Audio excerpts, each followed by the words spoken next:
વાત હવે ભરૂચની. ભરૂચના અંકલેશ્વરમાં ચોંકાવનારી ઘટના બની. વરસાદી માહોલમાં એક કિશોરને વીજ કરંટ લાગ્યો હતો.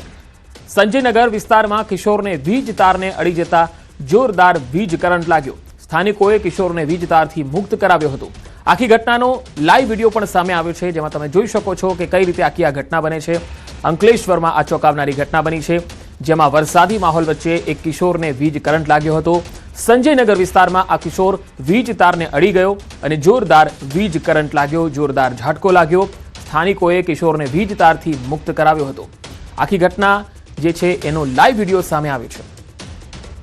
તો સ્થાનિકોએ આ કિશોરને વીજ તારથી મુક્ત કરાવ્યો હતો અને તેનો જીવ બચ્યો, પરંતુ આખી ઘટના જે છે એ મોબાઈલ કેમેરામાં કેદ થઈ ગઈ હતી. તસવીરોમાં તમે જોઈ શકો છો કે કઈ રીતે આ યુવક છે એ માંડ માંડ બચ્યો હતો.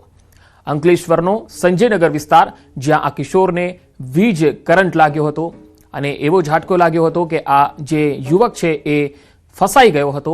કિશોરને બહાર કાઢવા માટે સ્થાનિક લોકોએ તેને મુક્ત કર્યો હતો, વીજ તારથી અલગ કર્યો હતો અને ત્યારબાદ તેનો જીવ માંડ માંડ બચ્યો હતો. વધુ માહિતી મેળવીએ. ભરૂચથી સંવાદદાતા ભાવિન મારી સાથે જોડાયા છે. ભાવિન, આખો આ જે મામલો છે, જે વિડીયો સામે આવ્યો છે, ક્યારનો આ વિડીયો છે અને કેવી રીતે તેને બચાવાયો? જી ભાવિન.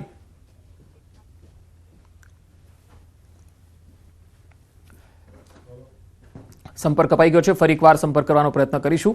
તો ફરી એકવાર તમે જોઈ શકો છો કે મોબાઈલના કેમેરામાં આ વિડીયો લેવાયેલો છે. અહીંયા તમે જોઈ શકો છો કે નાની એક ઝોપડપટ્ટી જેવો વિસ્તાર છે સંજયનગર, જ્યાં પતરાના મકાનો આવેલા છે, નાના કાચા પાકા મકાનો પણ છે. અહીંયા વીજ તાર છે એ ખૂબ નીચેની જગ્યા પર આવેલો છે.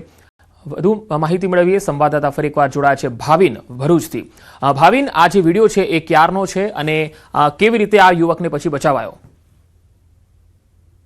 જી, વાત કરીએ અંકલેશ્વરથી. અંકલેશ્વરના જે વિસ્તાર છે એ અંકલેશ્વર શહેરની અંદર ઘણા સમયથી વરસાદ વરસી રહ્યો છે અને ઘણા જગ્યાએ જે પાણી ભરાયેલું છે એ પાણી ભરાવાની જગ્યાએથી એક વિડીયો વાયરલ થયો હતો અને ત્યાં એક યુવાન હતો, તે ત્યાંથી પસાર થઈ રહ્યો હતો અને જે વીજ કરંટ એના હાથમાં આવી ગયો હતો અને વીજ કરંટ જે સંજયનગર વિસ્તારની અંદર કિશોરને જે વીજ કરંટ લાગવામાં આવ્યો છે, અચાનક વીજ કરંટ લાગવાથી ત્યાંના સ્થાનિકોને ખબર પડતા જ ત્યાંથી પસાર થતા એક રાહદારીએ ત્યાંથી એને લાકડીના સપાટીથી એને છૂટો કર્યો હતો અને ત્યાંથી સારવાર અર્થે એને હોસ્પિટલ ખસેડાયો હતો. જી ભાવિન, આ યુવકની, આ કિશોર જે હતો તેની હાલત કેવી છે અને જે રહેણાંક વિસ્તાર છે તેમાં આટલા નીચા વીજ વાયર કેવી રીતે જોવા મળ્યા?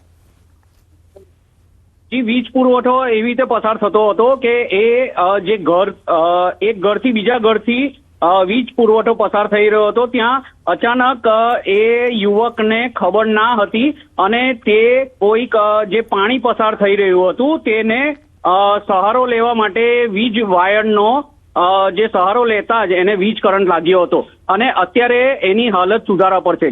જી ભાવિન, આભાર માહિતી આપવા માટે.